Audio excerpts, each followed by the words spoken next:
It wasn't too long ago that you got a little crafty at Blaze and Bloom. I did, and the theme is all about plaid. Take a look.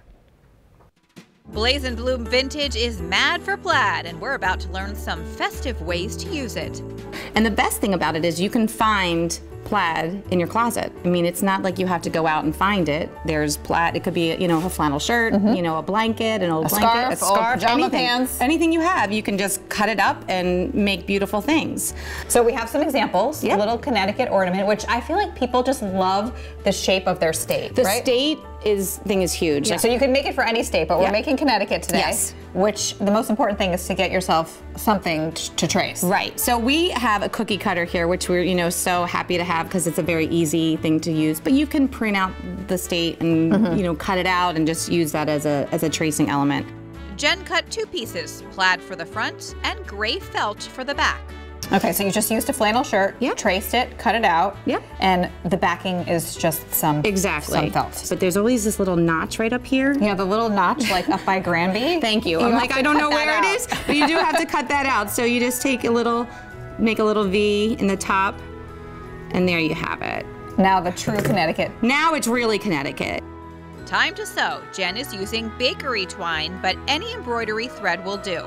What I do is I start, and I knotted my thread, and I start in the corner here. And I'm not going to go through both because I want this to hide the knot. Okay? So I'm going to start at the edge here and pull through. And there's my thread on the one side. So the knot will eventually get hidden underneath there? Exactly. All right. And I will show you when we get to the end piece how that will work. And you're just going to stitch away.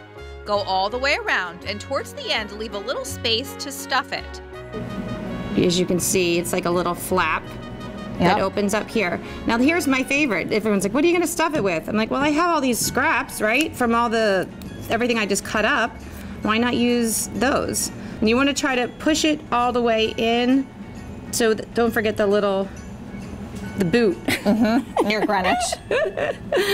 We don't wanna forget Greenwich. Now keep sewing to close it up, and then remember that string from the first stitch?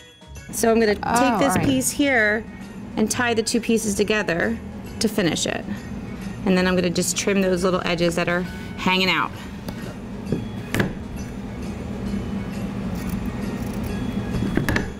And there you go. Perfect.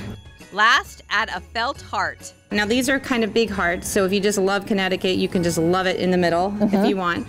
Or you can cut the heart a little smaller and put it to the side where, if you know, who's up here again? Who tell me about Granby? That? Granby. You can be up here with Granby if you'd like. You can put it wherever you'd like. Just use a dab of hot glue to stick the heart on. And then to hang your ornament to the tree, make a little loop using extra thread you have.